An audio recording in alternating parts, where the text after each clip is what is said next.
Bonjour, bonjour bien-aimés. Nous allons continuer notre série d'enseignements sur comment faire fonctionner notre foi. Et rappelons-nous, hier, nous parlions au sujet de la foi. C'est qu'est la foi? Qu'est-ce que la foi? Amen. C'est important pour nous de savoir exactement ce qu'est la foi. Parce que tu ne peux pas faire fonctionner ce que tu ne connais pas. Il faudrait bien définir, cerner la foi avant même de, de savoir comment la faire fonctionner. Nous devons d'abord la définir. Qu'est-ce que la foi? Par la grâce de Dieu, hier, nous avons eu plusieurs définitions à ce sujet.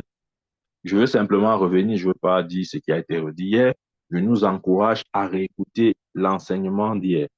Amen. Bien-aimé, réécoute l'enseignement d'hier. C'est important, c'est important. Pour vous, la Bible dit dans Hébreu chapitre 6, Hébreu chapitre 11, verset 6. Il dit, or, sans la foi, il est impossible de lui être agréable. Amen. Or, sans la foi, il est impossible de lui être agréable. Amen. Sans la foi, il est impossible de lui être agréable. Bien-aimés, regardons et observons.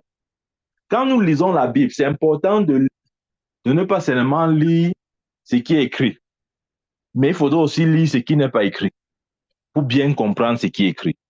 Il a dit, oh, sans la foi, il est impossible de lui être agréable. La Bible n'a pas dit, oh, sans l'amour. Il n'a pas dit, oh, sans la prière. Il n'a pas dit, oh, sans la sainteté.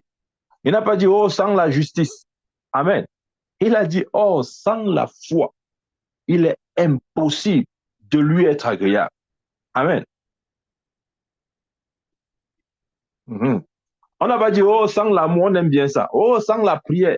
Oh, sans la sainteté. Oh, sans la justice. Non, on a dit sans la foi. Est-ce que ça veut dire que ces choses n'ont pas de valeur aux yeux de Dieu? Absolument pas. Amen. Mais la vérité, c'est quoi? C'est qu'il faut la foi pour activer et s'approprier de notre héritage. Ça veut dire que si tu n'as pas la foi, tu ne peux pas marcher dans l'amour. Si tu n'as pas la foi, tu ne peux même pas opérer dans la prière. Si tu n'as pas la foi, tu ne peux même pas opérer dans la sainteté. Les gens croient que la sainteté, c'est une privation charnelle. Non, c'est pas la foi que nous marchons et vivons dans la sainteté.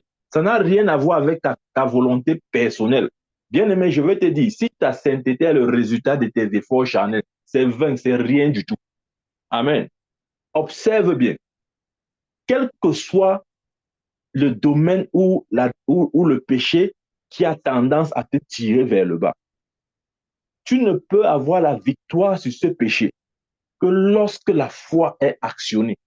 Ce n'est pas de dire, ça ne sert à rien de dire à Dieu, oh Dieu, vraiment, je ne veux plus pécher, je ne veux plus faire ce péché, c'est la dernière fois, si je fais ce péché, punis-moi si tu veux, mais je te promets, je ne veux plus faire ce péché. À peine prier comme ça, là, avant 24 heures, tu as commis le même péché. Amen. Pourquoi? Parce que c'est une question de foi, bien aimé. Il n'y a pas de sainteté sans authentique, sans foi authentique.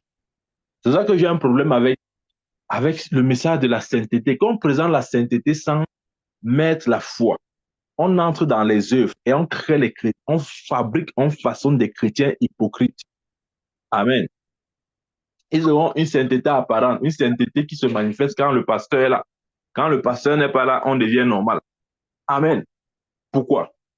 Parce que la Bible a dit, sans la foi, il est impossible de lui être agréable. Donc, si nous voulons marcher dans l'amour, il nous faut la foi.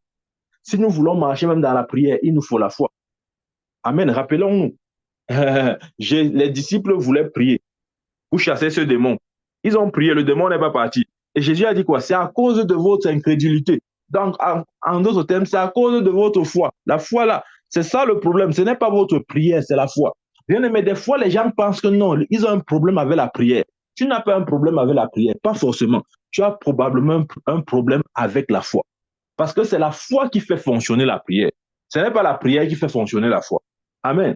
Voilà pourquoi la Bible dit, sans la foi, il est impossible de lui être agréable. Parfois, il y a dit, non, non, il faut être juste. Si tu es juste, non, non, non. La justice, c'est pas la foi. La Bible dit quoi? Que c'est pas la foi que Abraham a obtenu la justice. La justice s'obtient par la foi. Amen. Donc, lorsque le Seigneur dit, que sans la foi, il est impossible de lui être agréable. Ce qu'il veut dire, c'est que ce n'est que par la foi que nous pouvons activer, ou encore mieux, nous approprier de notre héritage. Appelez ça comme vous voulez. Marcher dans l'amour, la vie de prière, la vie de sainteté, la vie de justice, etc. C'est par la foi, bien-aimé. C'est pourquoi il a dit, c'est pas sans la foi, il est impossible de lui être agréable. Amen. Il y a des chrétiens qui ont essayé pendant toute leur vie à être saints, à marcher dans l'amour, ou même à prier. Je vous dis, malheureusement, ils n'ont pas été agréables à Dieu. Pourquoi? Parce qu'ils n'ont pas appris à marcher par la foi. Bien aimé, toute sainteté qui ne repose pas et qui ne s'adosse pas sur la foi n'est pas acceptée par Dieu. Amen. Ce n'est que l'hypocrisie. Tout amour qui ne repose pas sur la foi n'est pas accepté par Dieu. Toute prière qui ne repose pas sur la foi est recevable. Amen. Regardez Hébreux chapitre 11. Vous allez voir, lorsqu'on parle des héros de la foi, on dit par la foi. Par la foi. Chaque fois, l'expression par la foi revient. Amen. Comment je sais? On dit par la foi, Abel offrit un sacrifice à Dieu, plus excellent que celui de Caïn. Amen. On dit par la foi, Enoch fut enlevé. Amen. On dit par la foi, Noé fut divinement averti sur les choses qu'on ne voyait pas encore. Ouais. Par la foi, tous ces hommes de Dieu ont été agréables à Dieu. C'est une question de foi d'abord. Mais les gens nous ont fait croire que non, ce n'est pas la foi, c'est la sainteté. Non, ce n'est pas la foi, c'est la justice. Non, ce n'est pas la foi, c'est l'amour. Non, c'est pas la... Bien aimé, c'est d'abord ça. La Bible a dit, sans la foi, il est impossible de lui être agréable. Amen. C'est vrai. Parce que j'ai dit la vérité, c'est qu'il est impossible de marcher victorieusement dans tous ces domaines cités sans la foi. Tu ne peux pas marcher dans l'amour sans la foi. Je ne peux pas marcher dans l'amour sans la foi. Tu ne peux pas avoir une vie de prière victorieuse sans la foi. Tu ne peux pas marcher dans la sainteté sans la foi. Tu ne peux pas t'approprier de ton héritage, de ta justice, de tes droits en Christ, tout ce que tu veux, sans la foi. Ce n'est pas possible, bien-aimé. C'est pourquoi une seule chose plaît au Seigneur, la foi. Amen. Maintenant, quand on parle comme ça, les chrétiens vont dire, ah, mon prophète, ça veut dire qu'on doit alors prier pour que Dieu nous donne la foi. Bien-aimé, personne ne t'a demandé de prier pour que Dieu te donne la foi. Je ne sais pas pourquoi tu veux maintenant créer les sujets de prière qui n'existent pas. Je ne t'ai pas demandé de prier pour que Dieu te donne la foi. Je vais te dire pourquoi. Parce que cette foi dont je parle, tu l'as déjà reçue. Amen. Comment je sais que tu l'as reçue? La Bible dit que personne ne peut dire que Jésus-Christ est Seigneur si ce n'est par l'Esprit de Dieu. Est-ce que tu sais que pour toi, le fait de reconnaître que Jésus est ce qu'il est, ça demande la foi. Tu ne l'as jamais vu physiquement, mais il est ce qu'il dit être pour toi. Comment cette vérité est réelle pour toi? Par la foi. Comment tu sais que Dieu t'écoute lorsque tu parles? Par la foi. Amen. Donc, ça veut dire que la substance, nous l'avons. Nous l'avons. Maintenant, elle n'est peut-être pas assez développée, ça je suis d'accord. Elle n'est peut-être pas assez grande, ça je suis d'accord. Exactement comme les disciples. Ils ont pu chasser certains types de démons, mais quand ils sont arrivés sur ce démon en particulier, ils n'ont pas pu le chasser. Jésus a dit quoi? C'est à cause de votre incrédulité. Et l'incrédulité, nous le savons, c'est le contraire de la foi. Donc le problème des disciples, ce n'était pas la prière. Amen. Il y a des chrétiens qui ne réalisent pas ça. Ils se disent que non, il est juste question de prière. Il est juste question de prière. J'ai rien contre la prière. Mais je dis encore, la prière doit s'adosser sur la foi.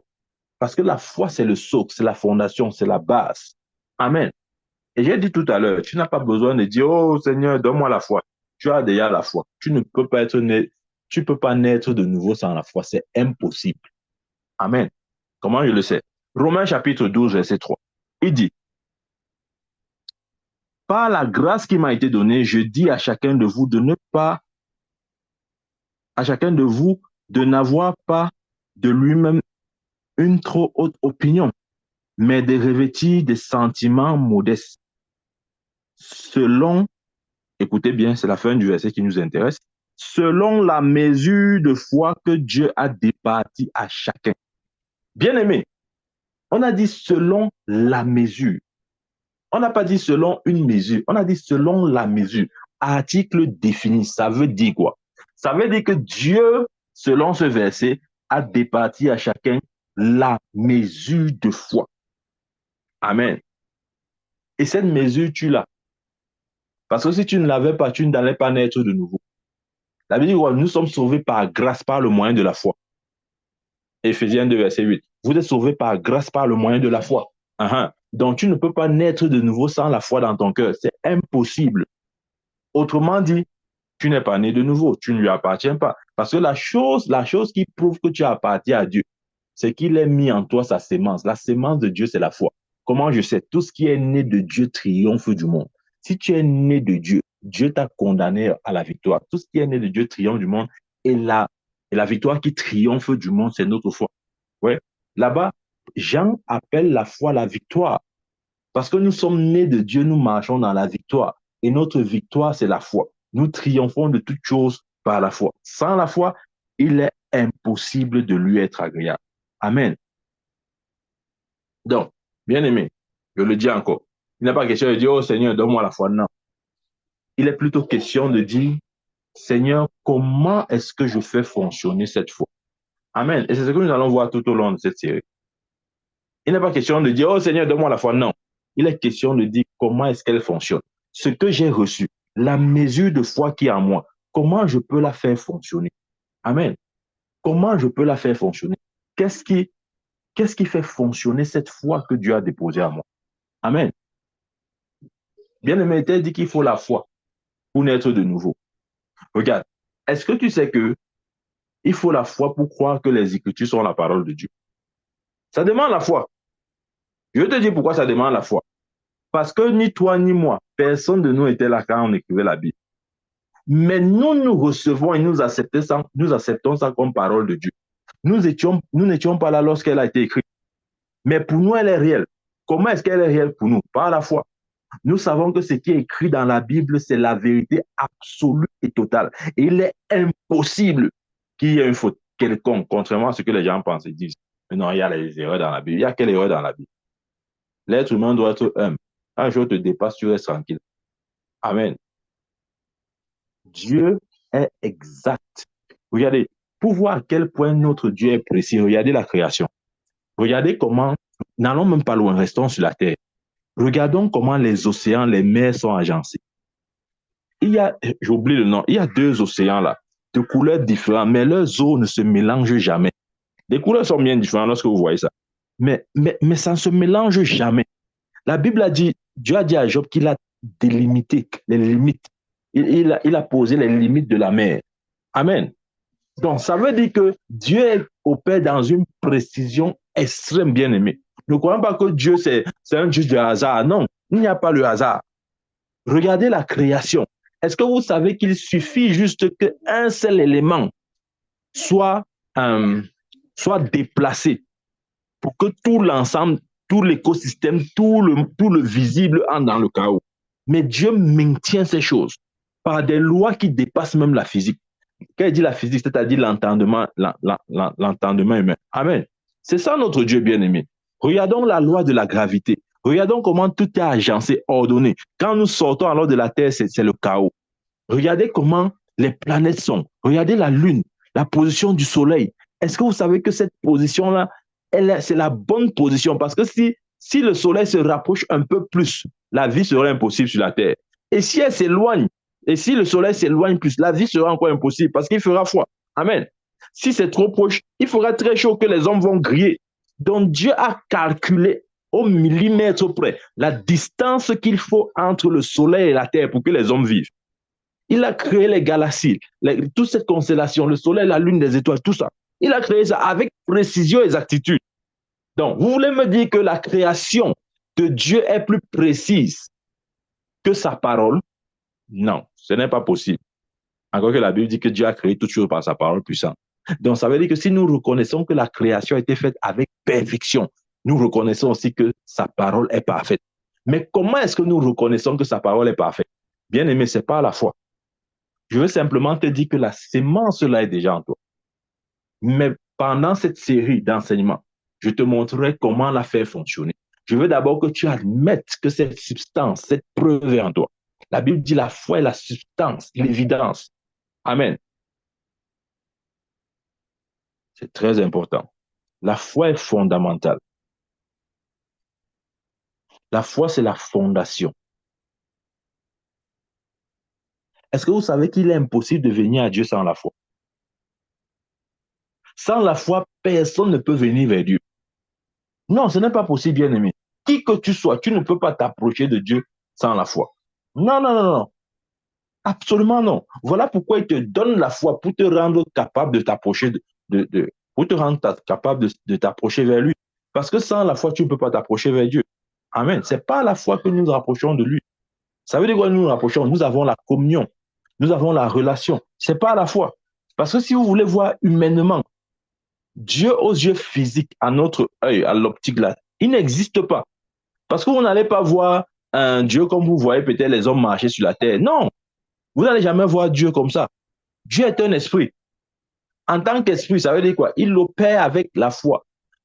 Dieu est réel pour nous par la foi, bien-aimé. Ce n'est pas parce on l'a vu physiquement ou bien on a vu une représentation physique de sa personne. Non, non, on n'a pas besoin de le voir. Nous le reconnaissons par notre foi. Nous l'acceptons par notre foi. Il est vrai pour nous à cause de la foi qu'il nous a donnée. Parce qu'une des choses que la foi fait, c'est de rendre réelles les choses invisibles. Amen. Voilà une des raisons principales pour lesquelles Dieu nous a donné la foi, pour rendre réelles les choses invisibles. Regardez, tu n'as jamais vu Jésus, mais Jésus est réel pour toi. Parce que c'est la foi qui rend réel Jésus dans ta vie. Amen. Tu n'as jamais vu notre cité, la Jérusalem céleste, tout ce que la Bible décrit. Mais c'est réel pour toi. Pourquoi? Parce que c'est la foi qui donne la substance, l'évidence, la preuve à ces choses invisibles que ton œil ne voit pas. Amen. Dans Hébreux chapitre 11, verset 2, il dit, pour l'avoir possédé, c'est-à-dire pour avoir possédé la foi, pour l'avoir possédé, les anciens ont obtenu un témoignage favorable. Bien aimé, si tu veux un témoignage favorable, c'est pas la foi. Pour l'avoir possédé, les anciens ont obtenu un témoignage favorable. Amen. C'est pas la foi que les anciens ont obtenu un bon rapport. C'est pas la foi qu'ils ont été agréables à Dieu.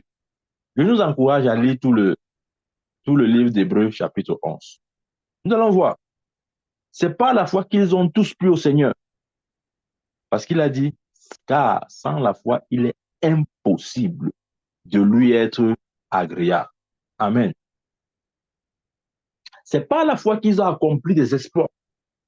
C'est pas la foi qu'ils ont été agréables. Amen. La Bible dit par exemple, par la foi, il vainquit des royaumes, exerçait la justice, obtint les promesses, fermait la gueule des lions. Comment? Par la foi. Par la foi, ils éteignaient la puissance du feu, échappaient aux tranchants de l'épée, guéris de leur maladie, furent vaillants à la guerre, mis en fuite des armées étrangères. Par la foi. Amen. Par la foi, les murailles de Jéricho tombèrent. Amen. Par la foi, ils traversaient la mer Rouge comme un lieu sec. Voilà pourquoi Jésus a dit, tout est possible à celui qui croit. La foi nous ouvre ce boulevard des possibilités à l'infini. Tout devient possible lorsque la foi se présente. Amen. Tout devient possible lorsque la foi se présente. Absolument tout. Même la chose la plus dingue, même la chose à laquelle vous avez pensé le moins. Tout devient possible lorsque la foi se présente. Amen. Regardons l'exemple de Noé. Noé, disons un peu Genèse. Genèse chapitre 6, verset 5 à 8. Genèse chapitre 6, verset 5 à 8. Il dit, l'Éternel vit la méchanceté des hommes qui étaient grandes sur la terre, et toutes les pensées de leur cœur se portaient chaque jour uniquement vers le mal. L'Éternel L'Éternel se repentit d'avoir fait l'homme sur la terre, et il fut affligé en son cœur. Wow. Verset 7. Et l'Éternel dit, j'exterminerai de la face de la terre l'homme que j'ai créé, depuis l'homme jusqu'au bétail, aux reptiles, aux oiseaux du ciel, car je me répands de les avoir faits. Verset 8. Mais Noé trouva grâce aux yeux de l'Éternel. Ah, mais Noé trouva grâce aux yeux de l'Éternel. Amen. C'est par la foi qu'il trouva grâce aux yeux de l'Éternel. Parce que sans la foi, il est impossible de lui être agréable. Sans la foi, il est impossible de lui être agréable. Amen. C'est ce que la Bible dit. Sans la foi, il est impossible de lui être agréable. Donc, c'est par sa foi que Noé a pu se distinguer dans une génération aussi perdue et perverse. Amen. C'est à cause de sa foi que qu'il a pu se distinguer, se séparer de cette génération perverse. Amen. Un jour, lorsque Dieu a vu la méchanceté et le cœur égaré des hommes, la Bible dit qu'il s'est repenti de les avoir créés. Amen. Nous a trouvé grâce auprès de Dieu à cause de sa foi. Amen. Ouais. Dieu avait dit à Noé qu'il allait détruire le monde. Il lui a même donné des instructions bien précises sur la façon de construire l'arche. En étant un homme de foi, bien aimé, il a suivi toutes ces instructions à la lettre. Cela lui a pris 100 ans. Amen. 100 ans, il a construit l'arche.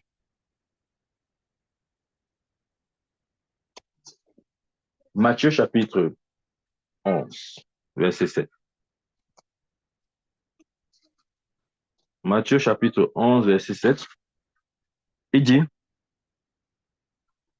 comme il s'en allait,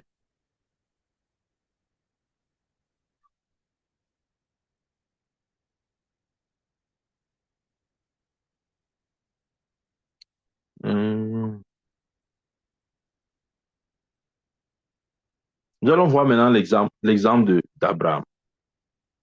Abraham, le père de la foi. Allons dans Genèse. Dans Genèse chapitre 12,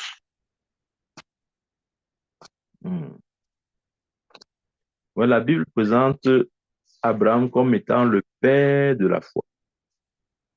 Le père de la foi, c'est Abraham. Il est notre père. Je profite pour faire encore cette parenthèse. L'Église est le résultat de l'alliance abrahamique. Je l'ai déjà dit plusieurs fois. Dieu s'est trouvé un homme à la personne d'Abraham à qui il a passé. Il a eu cette alliance-là. Il a dit, toutes les nations seront bénies en ta postérité. Et cette postérité n'était pas Isaac, c'était plutôt Christ. Galate le dit, que Christ est la postérité d'Abraham. Amen. Ça veut dire que nous sommes le fruit ou le résultat de l'alliance abrahamique. Dieu n'a aucune alliance avec l'Église de la façon que les gens pensent. Non. Il y a une alliance qui nous couvre. Une alliance sur laquelle nous sommes. C'est une alliance complète et totale. Les gens disent que non, je vais aller faire créer mon alliance avec Dieu. Donc l'alliance abrahamique est tellement faible, est tellement petite pour toi qu'il te faudra une nouvelle alliance avec Dieu. Bien aimé, il faut vraiment calmer nos inspirations là. Il faut parfois calmer nos débordements d'inspiration. Amen. Parce que même Jésus, quand il vient, la Bible présente à Matthieu comme étant fils d'Abraham. Disait la généalogie, fils d'Abraham. Il s'est identifié à quelqu'un. Amen. C'était une parenthèse. Ça ne fait pas partie du sujet du jour, mais j'ai eu cette parenthèse-là. Dans Genèse chapitre 12, verset 1 à 4, il dit, l'Éternel dit à Abraham, va-t'en de ton pays, de ta patrie et de la maison de ton père dans le pays que je te montrerai. Je ferai de toi une grande nation et je te bénirai. Je rendrai ton nom grand et tu seras une source de bénédiction. Je bénirai ceux qui te béniront et je maudirai ceux qui te maudiront. Et toutes les nations et toutes les familles de la terre seront bénies en toi. Ouais. toutes les familles de la terre seront bénies en Abraham. Ouais, il faut lire la Bible. Faut lire. On dit que toutes les familles seront bénies en toi. En toi. Amen. Toutes les familles seront bénies en toi. Bien, mais quand on parle de famille, ici, on parle de l'Église. Amen. Toutes les familles seront bénies en toi. Verset 4. Abraham partit comme l'Éternel le lui avait dit, et Lot partit avec lui. Abraham était âgé de 75 ans lorsqu'il sortit de Charan. Uh -huh. Ouais. Le père de la foi. Dieu avait dit à Abraham de sortir de la maison de son père. Amen. Il est important de noter que Dieu n'a pas dit à Abraham où il allait. Et la Bible dit cependant qu'il a quitté son pays sans savoir où il allait. C'est aussi ça la foi, bien-aimé. Hier, on disait que la foi doit nous conduire à l'action. Toute foi qui ne produit pas l'action est une foi morte. Amen. Dieu a dit à Abraham, sors de la maison de ton père, sors du pays là, sors de Charan. Bien-aimé, il a dit pour un pays que je te montrerai. Donc, quand il sortait comme ça, lui-même, il ne savait pas où il partait. Mais pourquoi il a réussi dans sa vie? Parce qu'il a entendu la parole de Dieu, il a agi sur cette parole-là. Amen. Cette parole était claire, c'était une instruction. Sors de la maison de ton père pour un pays que je te montrerai. Amen. Il a agi sur la parole, c'est ça la foi. La foi, c'est agir sur la parole. Amen. Dieu lui a dit sors, il se lève et il sort. Rappelons-nous, pour le premier miracle public de Jésus, lorsqu'il fallait transformer l'eau en vin, Marie avait dit à ces hommes ce jour, dans Jean 2, verset 7, faites tout ce qu'il vous dira. La clé, c'est faire ce qu'il te dit. Amen. Et c'est ça la foi, c'est agir sur la parole. Je l'ai déjà dit ici.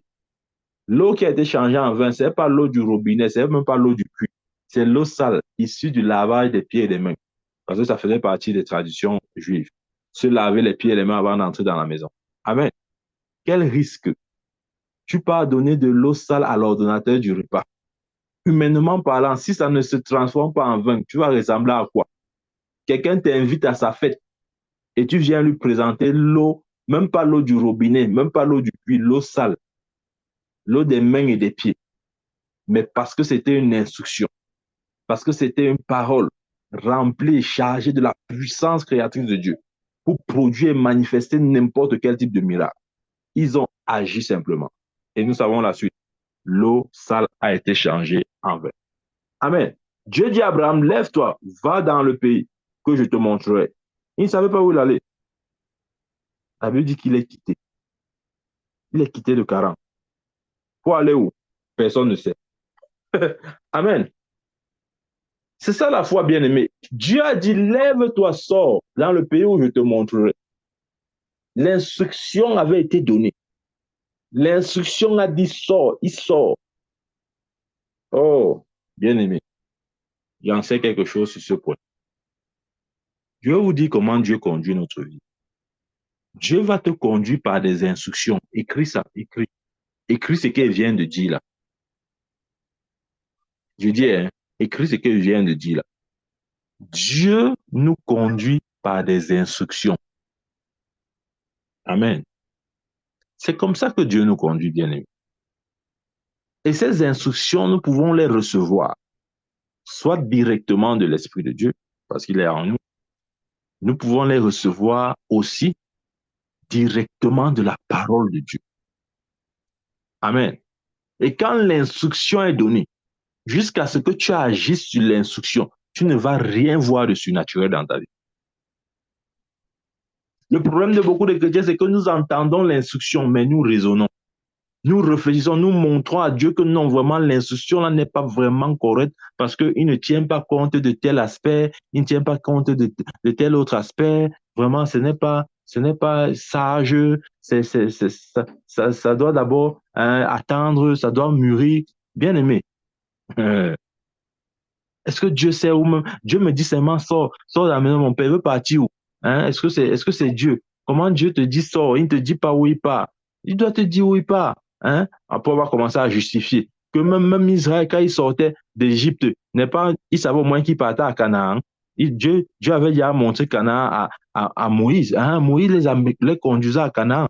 Mais ici, comment Dieu te dit sors? Il ne te dit même pas où tu pars. Non, frère, je crois que tu dois un peu réfléchir. Est-ce que c'est vraiment Dieu? Parce que Dieu ne peut pas te laisser comme ça là. Il faut qu'il te conduise clairement. Qui t'a dit que Dieu te conduit? Ton clairement là, qui définit ça? C'est toi qui définis. Le clairement de Dieu, c'est l'instruction. L'instruction est claire. N'essaye pas d'apporter la lumière là où il y en a suffisamment. Amen. C'est ça notre problème, bien aimé. Nous aimons, nous voulons que Dieu nous parle totalement, en nous donnant tous les détails avant que nous nous mettons en mouvement. C'est une erreur. Si tu vivais comme ça avant, je comprends pourquoi ta vie n'évoluait jamais. C'est une erreur. Dieu ne va pas forcément tout te donner avant d'attendre une action de ta part. Non. Ça veut dire que tu ne lui fais pas confiance. Amen. Il n'en pas tout bien aimé. Pas toujours. Ne crois pas il te donnera la destination avant de te demander de te lever. Non. Des fois, il te dit lève-toi. Toi, tu te lèves, tu ne sais pas où tu pars. Mais tu sais que Dieu t'a dit lève-toi. Amen. Et quand tu obéis sur le lève-toi, tu vois que la voix qui t'a dit lève-toi, c'est la même voix qui commence à diriger tes pas. Uh-huh. Tu comprends maintenant. La voix qui t'a dit lève-toi, c'est la même voix qui va diriger tes pas. Amen. Oui, je vais vous dire, parfois Dieu peut te donner la destination. Il dit quitte d'un point A pour un point B. Tu as déjà le point B en tête. Donc tu sais comment, plus ou moins, comment marcher. OK? Mais quand Dieu ne te donne pas la destination, sois heureux. Ça veut dire qu'il veut que ta vie soit une vie extrêmement surnaturelle. Amen. Parce que si je te dis, va à tel endroit, c'est facile. Tu te lèves, tu vas. Mais si elle te dit, lève-toi, pars, je ne te dis pas où tu pars, je dis seulement pars. Bien aimé, ça demande un peu plus de foi. Amen. Parce que si je te dis, va à tel endroit, tu as l'image de la destination. Tu peux toi-même te frayer un chemin. Tu peux toi-même imaginer comment tu peux marcher, quel chemin tu peux emprunter. Mais si je te dis, lève-toi, pars, il faut à ce moment que tu crois et que tu acceptes que cette voix-là qui t'a dit lève-toi, c'est la même voix qui va diriger tes pas.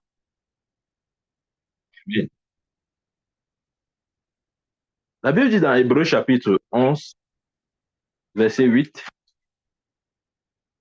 c'est par la foi qu'Abraham, lors de sa vocation, obéit et partit pour un lieu qu'il devait recevoir en héritage et qu'il partit sans savoir où il allait.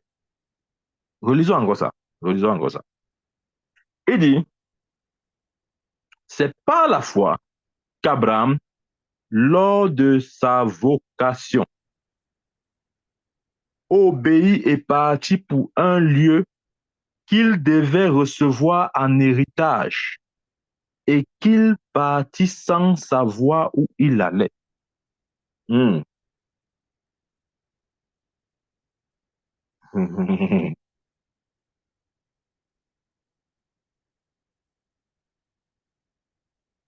Je veux même pousser loin. Je veux pousser loin. Est-ce que vous savez que pour le cas d'Abraham, hein, je parle simplement pour le cas d'Abraham, parce que tout à l'heure, j'ai pris l'exemple d'Abraham, mais j'ai un peu euh, euh, euh, expliqué sur d'autres angles. Maintenant, je reviens sur le cas d'Abraham. Est-ce que vous savez que Abraham a vécu comme un pèlerin tout au long de sa vie parce qu'il savait par révélation que la terre promise dont Dieu parlait n'était même pas une terre physique, mais spirituelle. Amen.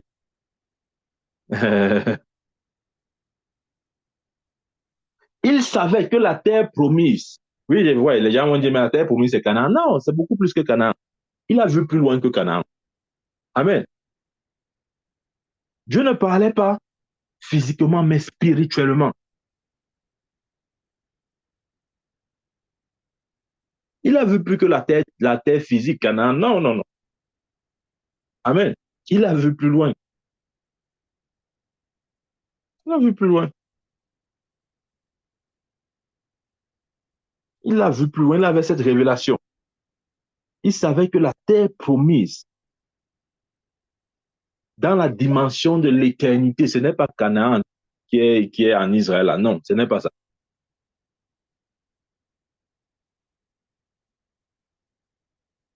Amen.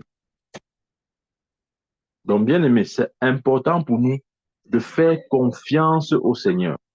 C'est important pour nous d'agir sur la parole.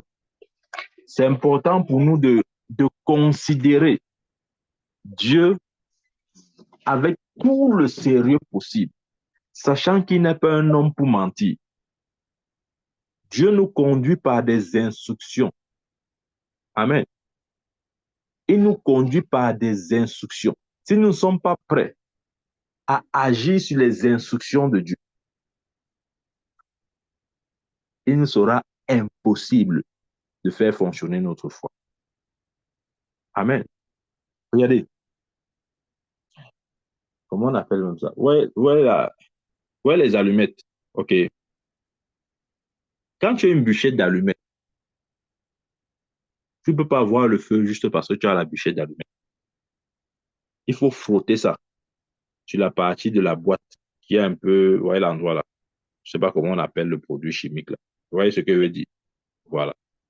Si la bûchette d'allumettes ne se frotte pas sur la boîte, il n'y aura jamais de feu. Amen. Je reprends. Si la bûchette d'allumettes ne se frotte pas sur la boîte, il n'y aura jamais de feu. Amen. La bûchette d'allumettes, c'est ton esprit. La boîte, c'est la parole. Et le feu, c'est le résultat. Amen. Jusqu'à ce que tu agisses sur la parole, tu ne verras rien du tout. Absolument rien. Ton héritage ne sera que virtuel ou bien imaginaire. Amen. C'est vrai, bien-aimé. C'est important pour nous de comprendre ce point. Tout ce qui concerne notre vie dépend de notre compréhension du sujet ou de l'importance de la foi. Jusqu'à ce que nous comprenions ce que c'est que la foi. Bien évidemment, notre vie n'aura aucun sens. On va seulement faire avec, comme on dit au quartier, on pousse, on met la cale. Amen. Notre compréhension du sujet de la foi détermine le genre de vie que nous aurons. Parce qu'il a dit tout ce qui est né de Dieu triomphe du monde et la victoire qui triomphe du monde, c'est notre foi. Amen. La foi est la base. Bien aimé, la foi est la clé qui nous ouvre toutes les portes. Qu'est-ce que je veux dire? Je veux par exemple dire que personne ne peut comprendre la justice sans la foi. Amen. De la même manière, il est impossible de démontrer l'amour sans la foi.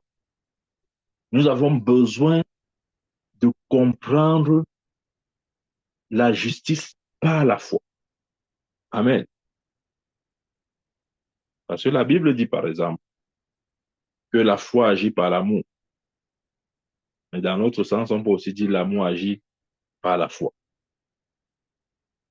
Parce qu'il a dit, sans la foi, il est impossible de lui être agréable. Bien aimé, je vais nous donner certains points ou euh, certains éléments qui nécessitent notre foi. Par exemple, est-ce que nous savons que sans la foi, nous ne pouvons pas bien fonctionner? dans notre vie en général. Appelez ça comme vous voulez. Nous ne pouvons pas bien fonctionner dans le domaine du travail. Sans la foi, on ne peut pas opérer dans le domaine du travail. Que ce soit au travail séculier, ou nos affaires, nos entreprises. Sans la foi, nous ne pouvons pas opérer même dans notre famille. Sans la foi, nous ne pouvons pas opérer dans nos diplômes, dans nos études, je veux dire. Sans la foi, nous ne pouvons même pas opérer dans nos finances. Nous ne pouvons pas opérer, nous ne pouvons pas fonctionner correctement dans notre santé, dans notre ministère, parce que Dieu a donné un ministère à chacun de nous. Amen. Vous voyez, la foi conditionne tous les autres domaines de notre vie, tous les autres domaines de notre vie. Amen. Voilà pourquoi Jésus a dit, sans la foi, il est impossible de lui être agréable. Est-ce que nous savons, par exemple, que sans la foi, nous ne pouvons pas maintenir Satan sous contrôle? Ça demande la foi pour maintenir Satan sous contrôle. Amen. Ça demande la foi, bien aimé. Est-ce que nous savons que il faut de la foi pour écouter et ne pas réagir avec amertume lorsque quelqu'un dit, par exemple, du mal de nous? Il faut de la foi. Ouais, souvent, on est prêt à réagir, on est prêt à riposter. Quelqu'un te dit quelque chose, allez, tu as envoyé la flèche. On t'envoie la flèche, tu dis back to sender, tu envoies ta part de flèche. Non, bien aimé, absolument pas. Quand tu sais bien comment faire fonctionner ta foi, bien aimé, tu ne tombes pas dans ce genre de piège de l'ennemi. Amen. Où tu réponds à tes ennemis. Non. Pourquoi? Parce que par la foi, tu as une maîtrise. Regardez, je vais vous dire, nos ennemis aiment nos réponses. Quand quelqu'un vient te dire mouf, il attend ton mouf là. Il veut ton mouf. Mais quand quelqu'un te dit mouf, tu restes tranquille. Il est perturbé. Il est perturbé. Il est perturbé parce qu'il ne sait pas ce que tu penses. Il aime ta réponse. Amen. C'est vrai. Voilà pourquoi il dit sans. J'ai dit que par la foi, nous pouvons écouter et ne pas réagir lorsque quelqu'un pourra même dire du mal de nous. Amen. Bien aimé, la foi, c'est notre. J'ai envie de dire, la foi, c'est l'oxygène du chrétien. De la même manière que nous ne pouvons pas vivre sans l'oxygène, vivre physiquement, je veux dire, nous ne pouvons non plus vivre spirituellement sans la foi. Est-ce que nous savons par exemple qu'il faut la foi pour rester imperturbable et continuer à aimer ceux qui nous critiquent et maltraitent? Il faut la foi, bien aimé. Sans la foi, la première, tu vas être fou à la première critique. Amen. Tu auras tendance à répliquer à tes détracteurs. Mais par la foi, tu peux rester imperturbable. Amen. Le juste vivra par la foi. C'est possible, bien aimé. Je te parle des choses possibles. Je ne te parle pas des imaginations. Je te parle des réalités. Amen. Est-ce que nous savons que, par exemple, il faut la foi pour garder la tête haute et ne pas laisser, euh, comment on dit ça, et ne pas laisser ce que les gens disent agir ou avoir un impact sur nous. Amen. Il faut la foi pour ça, bien aimé. Est-ce que nous savons que il faut la foi pour ne même pas souhaiter le mal à ceux qui nous haïssent? Voilà pourquoi Jésus a dit, faites du bien à vos ennemis. Maintenant, quelqu'un m'a dit, mais comment c'est possible de faire du bien à eux? Par la foi, c'est possible. Si Jésus l'a dit, alors c'est possible. Mais si tu ne sais pas comment faire fonctionner ta foi, tu verras ça comme quelque chose d'impossible. Comment je peux faire du bien à mon ennemi? Mon ennemi doit mourir. D'ailleurs, la Bible dit que le méchant doit mourir, qu'il meurt, qu'il meurt. Et envoie le feu, le feu, le feu, le feu. Meurs, meurs. Je t'enterre, je t'enterre, je t'enterre. Je... Calmons-nous, pardon. Gardons nos feux. Parce que si on ne garde pas nos feux, Dieu va verser l'eau sur nos feux. Bien-aimé, ne sors pas rapidement le feu comme ça. Garde un peu. Garde. Même Jésus, vous avez vu Jésus sortir le feu combien de fois? Pendant tout son ministère terrestre, il n'a jamais envoyé le feu. Même sur les démons, il n'envoyait pas le feu, il chassait les démons. Mais nous, on envoie le feu sur tout. On envoie le feu sur les démons. On envoie le feu sur les sorciers. On envoie le feu même sur les êtres humains. Un être humain, parce qu'il a c'est même un mauvais caractère, tu envoies le feu. C'est-à-dire que si Dieu essayait de te donner un peu sa puissance pour 2 secondes, mais tu devais faire, ça devait être, tu devais ravager toute la terre. Mais oui, c'est vrai. Si Dieu te donne un peu sa puissance pour 2 secondes, mais attends, même Poutine, là, il va voir que sa bombe atomique, là, n'est rien du tout. Bien-aimé, garde ton feu. Utilise maintenant ta foi. Amen. Utilise ta foi. Tu seras surpris des résultats. On ne peut pas triompher. Personne ne pourra triompher de toi si tu utilises ta foi. C'est impossible, bien-aimé. Absolument pas. C'est impossible. Amen. C'est possible. La vie de victoire, elle se fait par la foi. Pourquoi Jésus a dit, oh, sans que mon juste vivra par la foi. Si c'est de tout, mon âme ne prendra pas plaisir à lui, ne prendra point plaisir en lui. Amen. Bien, mais réalisons ceci. La foi est l'unique chemin pour le chrétien. Nous n'en avons pas deux. Ne reste pas comme ça, dire que non, j'ai 2 options. Tu n'as pas 2 options. Tu as une seule option, c'est l'option de la foi. C'est l'unique chemin. Si tu empruntes ce chemin, tu finiras dans la gloire, dans la grandeur, dans la victoire, dans le triomphe. Il n'y aura pas de limite pour toi. Mais Satan voudrait que tu entres dans son jeu et que tu le combattes dans la chair. Pendant que lui te combat dans la chair, tu le combats aussi dans la chair. La Bible dit, notre combat n'est pas contre la chair et le sang, mais contre les dominations, les autorités, les princes de ce monde, des ténèbres et les esprits méchants dans les lieux célestes. Bien aimé, ton ennemi n'est pas ton frère que tu vois. Je sais, tu vas dire, ah non, il m'a dit ça, il m'a dit ça. Ce n'est pas lui, ce n'est pas lui, ça ne vient pas de lui. Amen. Toujours, tu vas comprendre que ton ennemi n'est pas physique. Tu vas marcher par la foi. Ce qui nous dérange, c'est qu'on voit, on est tellement conduit par les yeux que il suffit que Satan utilise quelqu'un et immédiatement, pour nous, on sait que la personne là, c'est lui qui m'a dit ça. Non, ce n'est pas toujours lui. Parfois, c'est Satan qui parle juste par sa bouche, mais tu ne sais pas. Regardez Jésus. Quand il a dit à ses disciples que bientôt je vais mourir, Pierre a pris la parole.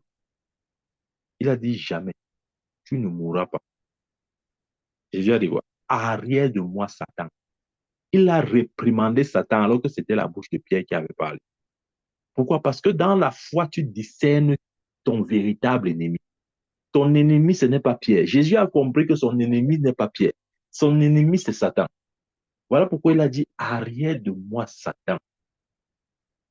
Mais si c'est nous, on va commencer à dire, ah, Pierre, Pierre, c'est Pierre, vraiment Pierre là. Pierre, on lance les pierres sur Pierre. On commence à lancer les pierres sur Pierre jusqu'à le lapider. Alors que Pierre n'a rien dit. C'est Satan qui a parlé par sa bouche. Bien aimé, quand tu commences à vivre par la foi, tu peux discerner ces choses. Mais si tu vis par l'essence, tu vas regarder qui m'a insulté le matin. C'est telle personne qui m'a insulté. Oh, c'est comme ça qu'il est. D'ailleurs, même, c'est un enfer, un fils du diable. Un fils du diable. Il doit aller en enfer, il doit aller en enfer. Bien aimé, alors que si tu étais spirituel, tu allais discerner comme Jésus. Qu'en fait, ce n'est pas cette personne qui parle, c'est Satan. Et Satan ne voudrait pas être euh, identifié dans cette technique de dissimulation. Il ne voudrait pas être identifié. Il voudrait que tu restes là à penser que ton ennemi, c'est ton voisin, c'est ton, c'est ton frère, c'est ta soeur. Non. On a un seul ennemi, l'ennemi de nos âmes, Satan. Amen. Quand tu opères à partir du règne de la foi, tu commences à l'identifier à sa première vue. Amen. Avant même qu'il se manifeste, tu peux déjà le voir. Bien aimé. La foi est l'unique chemin pour le chrétien. Que Dieu nous bénisse. Au nom de Jésus-Christ. Amen, amen, amen.